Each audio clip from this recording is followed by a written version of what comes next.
ጥርሴን አትመኑት ቢስቅ ውሸቱን ነው። የልቤን ውስጥ እሳት እያዳፈነ ነው። አልፋችሁ ከልቤ ግቡና መርምሩት። ከደጅ ቁማችሁ ሳቄን አትመኑት። ባለቅስም አትስሙኝ እንባ አትመኑ። የሰው ልጅ ከተማ ልቡ ነው ዘመኑ። ምላሴን ተውት ይወቱት ይናገር። የሁሉም ከተማ ልብ እኮ ነው ሀገር። ብደሰት ብከፋ ምንጩ ከልቤ ነው። የሚታየው አካል እያስመሰለ ነው። ልቤን ተረዱና ልትረዱት ሞክሩ።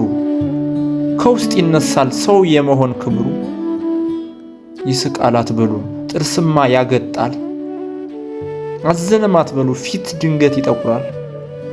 የሰው ልጅ ማወቅ ከልብ ይጀምራል። ገጽታ ከንቱ ነው ይገለባበጣል።